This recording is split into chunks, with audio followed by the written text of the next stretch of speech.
নতুন টায়ার লাগানোর পর যে ব্যালেন্সিং করতে হবে, না ব্যালেন্সিং করলে গাড়ির টায়ারগুলো নষ্ট হয়ে যাবে, তাই ব্যালেন্সিং করার জন্য গাড়িটা ব্যালেন্সিং দোকানে লাগানো আছে। আর টায়ারের মধ্যে দেখতে পাচ্ছ সেন্সারগুলো লাগিয়ে ব্যালেন্সিং চেক করছে, ঠিক আছে। আর পেছন দিক থেকে আমি ওই সাইডে দেখাচ্ছি তোমাদেরকে স্টার্টিংয়ে কি লাগানো আছে, ঠিক আছে। আর এই যে সিরাজদার দোকানে ব্যালেন্সিংটা হচ্ছে, তো চলো তোমাদেরকে দেখাই কিভাবে ব্যালেন্সিং হচ্ছে, ঠিক আছে। তো ভিডিওটা দেখো প্রথম থেকে। আর এই দেখতে পাচ্ছ স্টার্টিংয়ের মধ্যে লাগিয়েছে এটা। চলো এখান থেকে বেরিয়ে যাব, হয়ে গেছে কমপ্লিট। তো আমরা যেইখান থেকে ভাড়া এসেছিলাম সেই জায়গা থেকে এখন ব্যালেন্সিং করে চলে এলাম। আর এদিকে খাওয়া দাওয়া করে আমরা গাড়ির কাছকে যাচ্ছি, আর আমাদের সাথে কতগুলো গাড়ি আছে সেটা দেখাচ্ছি। আর এই যে গলির রাস্তাটা, এই রোডের মধ্যে গাড়িগুলো ঢোকাতে পারছে। আর এতগুলো গাড়ি বুঝতেই পারছো, সব স্করপিও আছে, একটা ইকো আছে, আর আমার বুলোরটা আছে, ঠিক আছে। সব গাড়িগুলো আমরা নিয়ে এসেছি এখানে।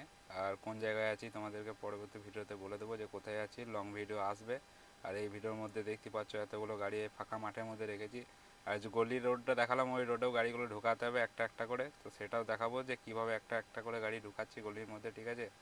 আর যতগুলো গাড়ি আছে সব দেখছো স্করপিও বেশি আছে। আর ভাইজানের গাড়িটাও আমাদের স্করপিও আছে, ঠিক আছে।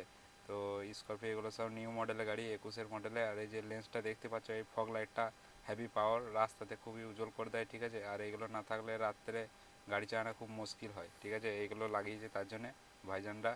আর এইদিকে আমার গাড়ি রয়েছে দেখতে পাচ্ছ, মজাপুর ভাইয়ের আর আমার গাড়িটা পরপর লাগানো আছে ওই মুখ করে, ঠিক আছে।